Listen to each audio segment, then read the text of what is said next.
mechanism for Myanmar.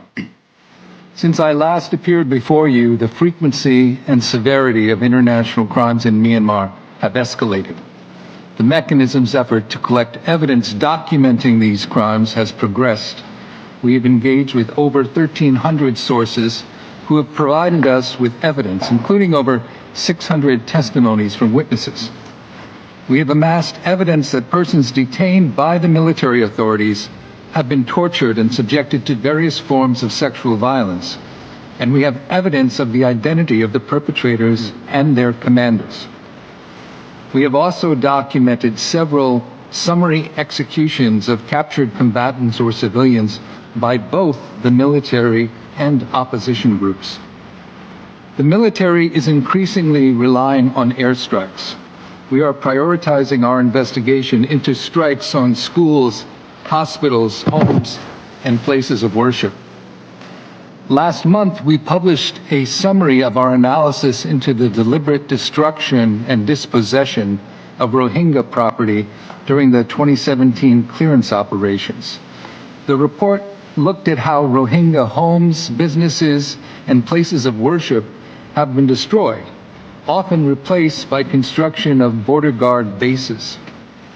The violence in Rakhine State has intensified. The Arakan Army has taken most territory in the state, and the military has responded with brutal airstrikes and shelling. Civilians of all ethnicities are suffering. Rohingya have been recruited by both the military and the Arakan Army, and Rohingya armed groups are now active in the conflict. The mechanism is gathering evidence of several alleged atrocities, including drone attacks targeting civilians, executions, rape, torture, and the obstruction of humanitarian aid to a population facing starvation.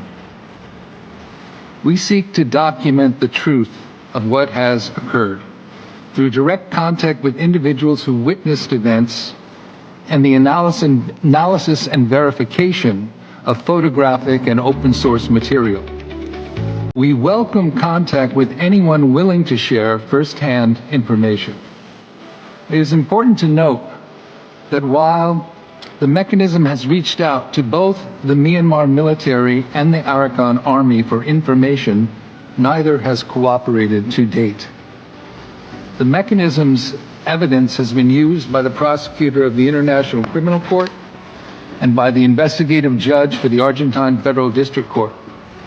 We are also sharing information for use in the case at the International Court of Justice, where the Gambia alleges that Myanmar has failed to meet its responsibilities under the Convention for the Prevention and Punishment of Genocide. We are also working with states that are investigating potential violations of their national laws by individuals or businesses providing weapons or equipment used to commit crimes in Myanmar. Mr. Chair, the mechanism was established and resourced before the military seized power in 2021, and the sheer number of crimes to be investigated has far surpassed what was foreseen at the outset. Unfortunately, given today's difficult regular budget environment and the decrease in pledges of voluntary funding from donors, we risk losing over 1/3 of our personnel by early next year.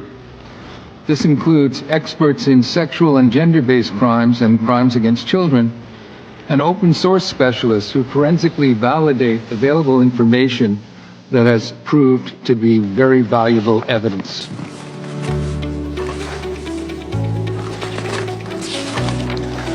Accountability and international justice are at an important crossroads.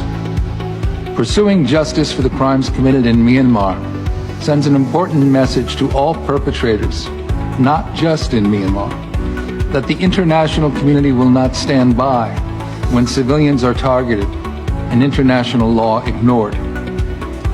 We stand ready to work with the member states represented in this room to hold those responsible for serious international crimes in Myanmar to account. Thank you.